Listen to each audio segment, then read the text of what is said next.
Hello friends, welcome back to your channel. இன்றைக்கி நம்மளோட சேனலில் என்னோடய மெஸ்ஸியான கிச்சனை எப்படி க்ளீன் பண்ணி ஆர்கனைஸ் அண்ட் டீக்ளட்டரிங் எல்லாம் பண்ண போகிறோம் தான் பார்க்க போகிறோம். அதுக்கு முன்னால் இப்போ தான் ஃபஸ்ட் டைம் என்னோடய சேனல் பார்க்குறீங்கன்னா மறக்காமல் சப்ஸ்கிரைப் பண்ணிக்கோங்க. வீடியோ பிடிச்சா லைக் பண்ணுங்கள். வாங்க வீடியோக்குள்ளே போகலாம்.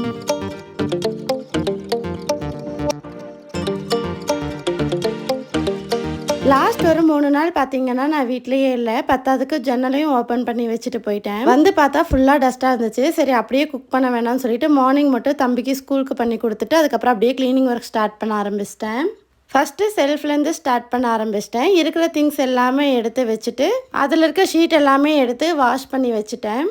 ரெகுலராக நான் ஒரு 3 ஷெல்ஃப் தான் யூஸ் பண்ணுவேன். மேல் ஷெல்ஃபை அதிகமாக யூஸ் பண்ணவே மாட்டேன். அங்கே வந்து அடிக்கடி இருக்காத பொருள் எல்லாமே வச்சுருந்தேன். அது எல்லாமே ரொம்ப டஸ்ட்டாக இருந்துச்சு. சரி, அதை எடுத்து பேக்கில் போட்டு வச்சிடலான்னு சொல்லி எல்லாமே தொடச்சி எடுத்து பேக்கில் போட்டேன். மறுபடியும் வேணும் எப்படி இருந்தாலும் கழுவி தான் யூஸ் பண்ண போகிறோம்.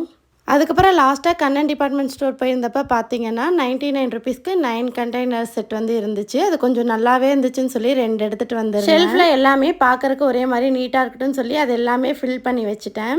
அப்படியே கையோட நமக்கு அடிக்கடி யூஸ் ஆகாத பொருள் எல்லாமே அந்த பேக்கில் எடுத்து வச்சுக்கிட்டு ஆல்ரெடி கிராசரி ஐட்டம்ஸ் இருக்கிற டப்பா எல்லாமே ஒரு வெட் கிளாத் வச்சு தொடச்சி எடுத்து வச்சிட்டேன். அதெல்லாம் எப்போ தீருதோ அப்போ மறுபடியும் நம்ம எடுத்து வாஷ் பண்ணி ரீஃபில் பண்ணி வச்சிட்டோம்னா நம்ம வந்து அதை அடிக்கடி க்ளீன் பண்ணுற வேலை இருக்காது. நான் யூஸ் பண்ணுற most of the container set பார்த்திங்கன்னா இந்த வீட்டுக்கு வந்த புதுசில் மீஷோவில் தான் ஆர்டர் பண்ணி வாங்கியிருந்தேன். லாஸ்ட்டாக அம்மா வீட்டுக்கு போயிருந்தப்போ அம்மா இட்லி பொடி கொடுத்துருந்தாங்க. அது அப்புறம் நான் தம்பிக்காக வல்லாரைக்கீரை பொடி, முருங்கை பொடி, முடக்கத்தான் கீரை, தூதுவளை பொடி அது எல்லாமே ஒவ்வொரு இதில் போட்டு வச்சுருந்தேன். அது எல்லாமே ஒரே மாதிரி இருக்கிற மாதிரி இன்றைக்கி ஆர்கனைஸ் பண்ணிட்டேன். ஃபைனலாக புதுசாக வாங்கின எல்லாத்துலேயுமே ஃபில் பண்ணிவிட்டு பழசு எல்லாமே வந்து எடுத்து வாஷ் பண்ணி வெயிலில் வச்சுட்டு அப்படியே கையோட ஷெல்ஃபையும் தொடச்சி விட்டுட்டேன். ஷெல்ஃப் பார்த்தீங்கன்னா கடப்பாக்கல் தான். அதுக்கு மேலே வந்து ஆன்டி ஸ்லிப் ஷீட் ஒன்று போட்டிருப்பேன். அதனால ஷெல்ஃபில் பெருசாக எந்த ஒரு டஸ்ட்டுமே இருக்காது. அது வெறும் ப்ளைன் வாட்டர் வச்சு தொடச்சாலே போதும்.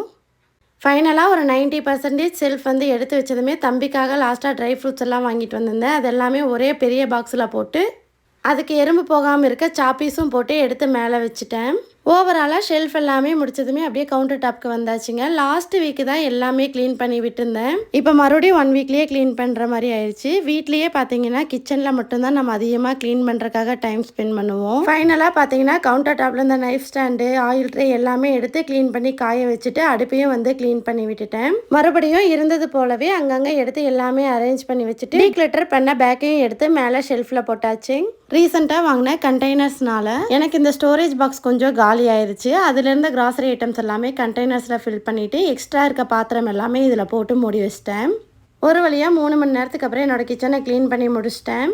அதோட ஃபைனல் லுக் பார்த்தீங்கன்னா இப்படி தான் இருந்துச்சு. என்னோடய வீடியோ பிடிச்சிருந்தா மறக்காமல் லைக் பண்ணுங்கள். இன்னொரு நாள் இன்னொரு வீடியோவில் பார்க்கலாம். பாய் பாய்.